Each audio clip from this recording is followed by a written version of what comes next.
What's happening, you guys? As you know, I've been working on my 1990 Chevrolet K1500. Had it in the garage the past few days, working on the parking brake. And yeah, it's original, 30 years old almost. Parking brake cables were in really rough shape. The equalizer underneath that joins all three cables together was in really rough shape, so I decided just to replace it all. And not easy just to figure it out, but once you've done it, it's not too bad. So let me give you some tips on replacing the brake cables. First, with the front cable that's attached to your brake pedal here. It's probably the most difficult one because you have to get under here. Get up under here where it's attached, Let me get some light in here. Need some light under here. Excuse the motion all over the place. Alright. You can see where it attaches right there to the brake pedal clevis. And if you're replacing this entire cable, not easy, but there's a few tricks to it that could help you. First of all, you got, see that bolt on the left side there? You'll need to remove that one. And the one, not much room up in here, excuse me. The one just above that guy. I can't get a good light on it.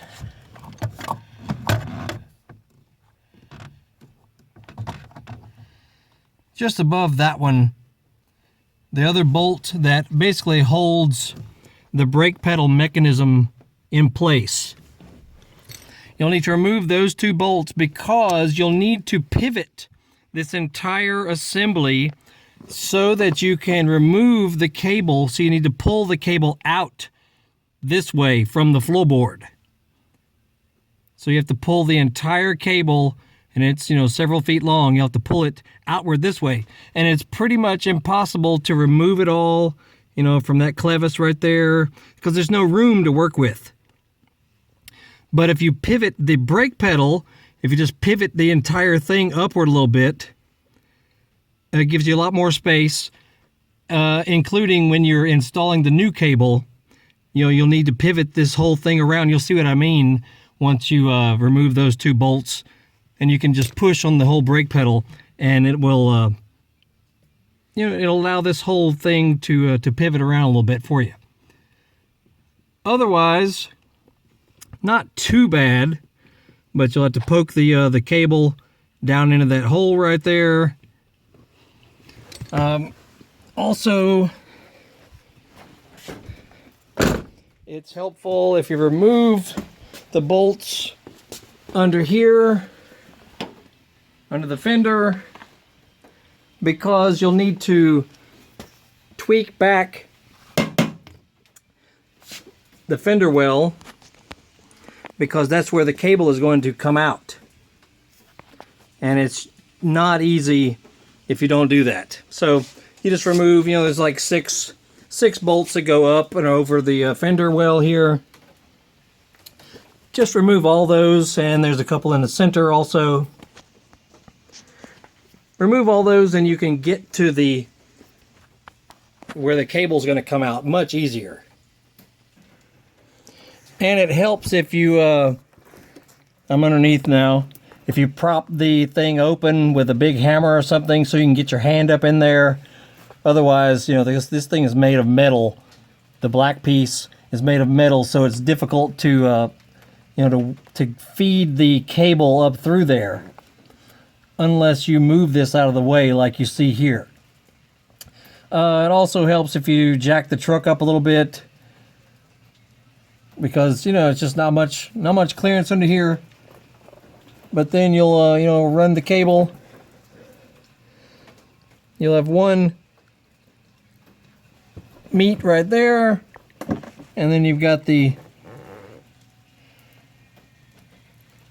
is got this going on here, and then the cable, you know, just keeps on going basically until it meets up with the rear cable.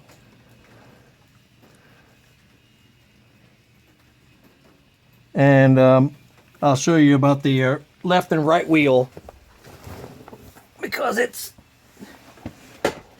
not too bad. Let me get turned around here. Hold on. All right, from underneath here, that black thing is called the equalizer, because it attaches the right side cable, which is the one that the threaded piece is. That's the right side cable. And then the left rear cable is the other one here, this black one.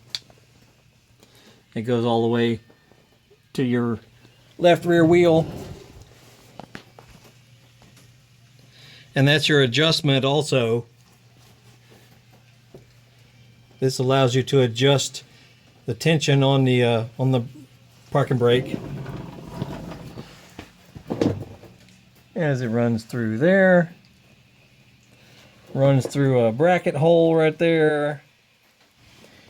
Runs up, and then I sort of created a my own little junction so that it can meet up with the front all the way up there. But yeah, you've got, this has some running rails here, you know, some Nerf bars.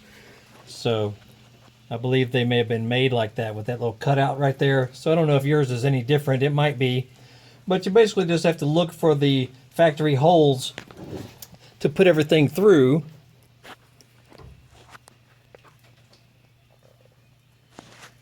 If you see there, it fits in place up top there. And then it runs across. Let me get this out of the way. Runs across your differential, goes through a couple of little brackets, and then out the other side to your right side rear wheel. And this part, you know, as far as attaching the spring and all that, is not too bad. There's tons of videos on that part. But I just didn't see many videos on the parking brake cable itself. You know, as far as what's attached to what it even looks like. I struggled for hours trying to find, you know, diagrams or whatever on how it's supposed to look when it's finished, because this truck, it was in rough shape, you know, underneath here, so I didn't really have anything to go on that was accurate. So you can get all these parts online, and make sure when you order your parts that you know the wheelbase of your truck. You know, if you have a short bed or a long bed, a standard cab or an extended cab, make sure you know all that stuff, because you will definitely make the mistake I did and buy the wrong cables. You know, if you just tell the person at the counter or whatever, if you go to your auto parts store and you just tell them you have a K1500 5.7 blah blah blah, if you don't tell them all the details and they don't think to ask you all the details of you have a short bed, long bed, extended cab, whatever, you will sure enough buy the wrong cables, because there are different lengths depending on what model specific trim package you have. Anyway, not too bad.